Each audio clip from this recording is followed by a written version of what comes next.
is never boring with the amazing Rob Lowe. He's on the lookout for ghosts, monsters, and Bigfoot on his new docuseries, The Lowe Files. Please welcome one of the great men that I know, Rob Lowe.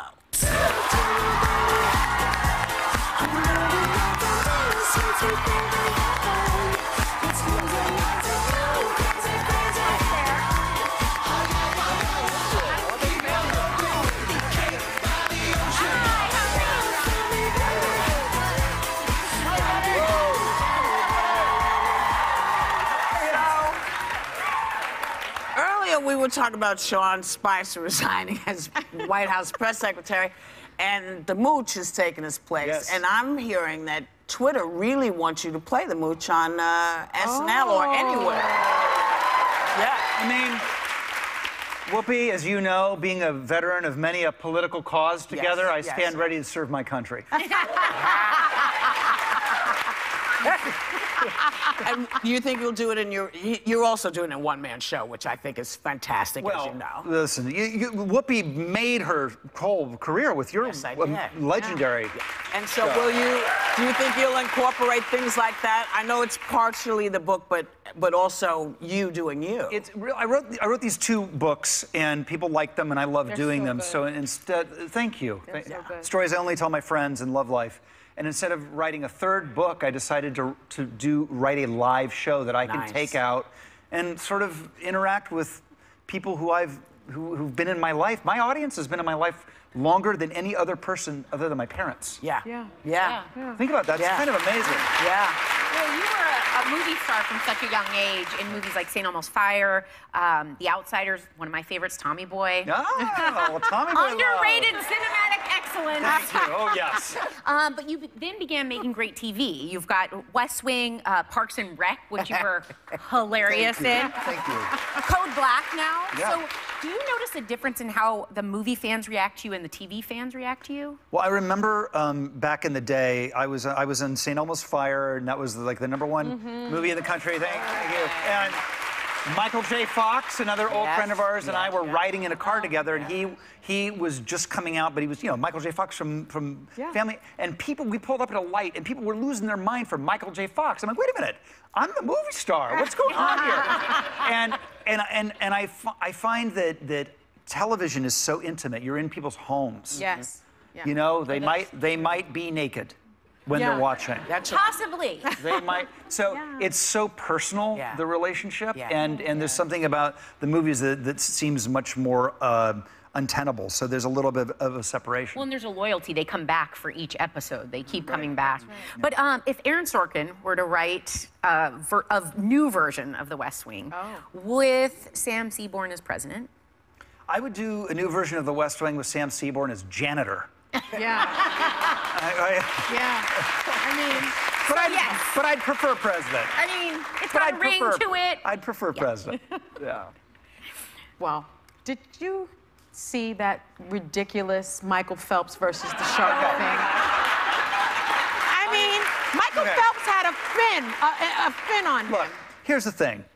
I am doing my adventure show, right? Yes. And it's ghosts and Bigfoot and all the stuff that any self-respecting 8-year-old boy trapped in a 53-year-old man's body would like to do. Ours is real. He could swim against that shark. I want to say Phelps. Come on. He could swim against the shark. And the reason I know this is because you're a paddleboarder, I'm a paddleboarder, and you recently got close to a real shark. I got closer to the shark than Phelps. Yes, a real great white, right? Look, I'm closer than Phelps. Look. You see? You could swim against the shark. Now, listen, I'm not getting in the water with him, but I'm a lot closer than Michael Phelps got. I feel like the second you see a shark, you want more. Those videos, I'm like, why are you not following? How did you do this? Because paddleboarding, you know, I fall a lot into the water. I was gonna fall then. They were right off of Santa Barbara. We're having an infestation of great white sharks. Crazy. And my son Matthew, who you'll meet later, is an expert waterman and fisherman, and he's like, Dad, you have to come do this. This is once in a lifetime. And so I was stupid enough to do it. The wildlife you'd see? I know. You went out there knowing they were there. Yeah. Oh yes. I went out looking for them. And I found you know what? That's why we would not be hanging like that. Because I will tell you in a minute, they're not used to having, you know, dark meat for lunch. But you're doing this new show, which I love, called The Lowe Files with your sons, Matthew and Jono. And why did you decide to do this? Because, you know, there are lots of shows like this out there, but what is it that made you decide to do it? Well, I mean, the show is sort of, if you took Scooby-Doo. Right. I mean, and who among us, come on, doesn't love Scooby? If you took Scooby-Doo, The X-Files, and Anthony Bourdain, Parts Unknown, and put them in a blender. That's a nice mix. Well, let's look at that clip so you understand what we're talking about. This is the most haunted building in America, where the little voice box is the spirits are trying to talk to us through the ghost box. Oh. All right, roll that bad boy. So the ovulus converts electromagnetic frequencies into words from its database. This hallway sucks. Pie. Pie? Pie. Isn't this where the kitchen is? Yeah, dessert. Down there. We get to the kitchen, and the voice says pie. Pie. Look, for the record, I don't know about any of this stuff. I'm just reporting what's going on, okay? Decide for yourselves.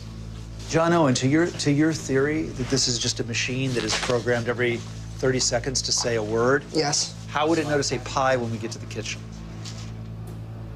But, like, it's still a loose connection. That doesn't mean anything. You're grasping at straws.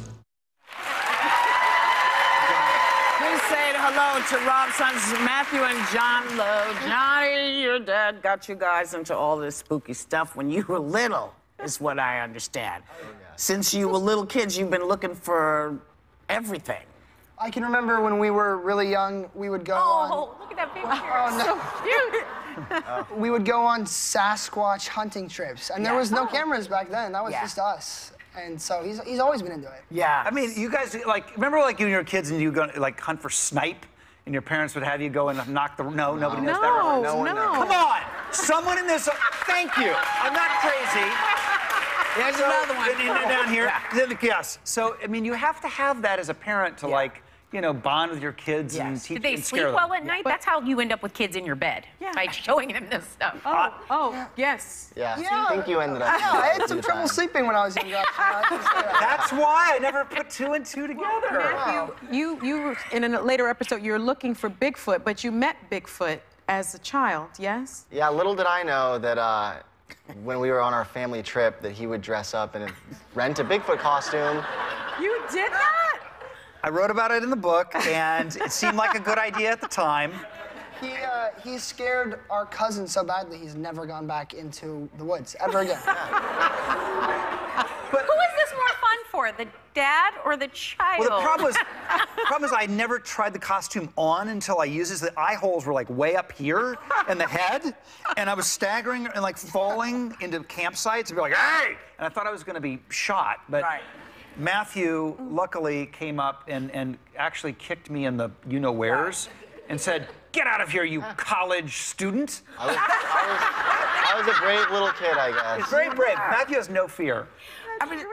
Well, I was just going to ask you guys, like, so many of us have been a fan of your dad for years, but can you share some, like, favorite dadisms or least favorite dadisms? Yeah, we got the one. one. Find the your light. Yeah. Always. Find your light, is that a religious No, it sounds very nice, but it's not. Wait. It sounds like it's a spiritual thing. And like it's It's just find the light that you look best in for the camera shot. Sometimes it's very simple. That's good. Find your light. That's good. It's bad. It can mean one of many things. I have my priorities. Spiritual, looking good in the light, yes. So can I show two pictures of us? Yes. Do you have Whoopi and I go back a lot through many phases of our lives. Many phases. We look very different. So maybe not. There's one. Look at Do you that. know where that is? How about that? I don't know where that was. I don't know what it was. Is that a real mustache? I just said the Yes. same thing. He goes, Yes. unfortunately. Yeah. Yes. Really bad. Unfortunately, that mustache, I think, is real. What do we have here? And there's us on Hands Across America. That is Hands Across That's America. it. You know what? I'm telling you, if there was a cause, We we did it. were We were part of we that, were right. who you wanted. We were the dynamic duo. We love you. We love you. Please come back. Yeah. Please come back, hang out, talk more. Our thanks to Rob and Matthew and Johnny Lowe.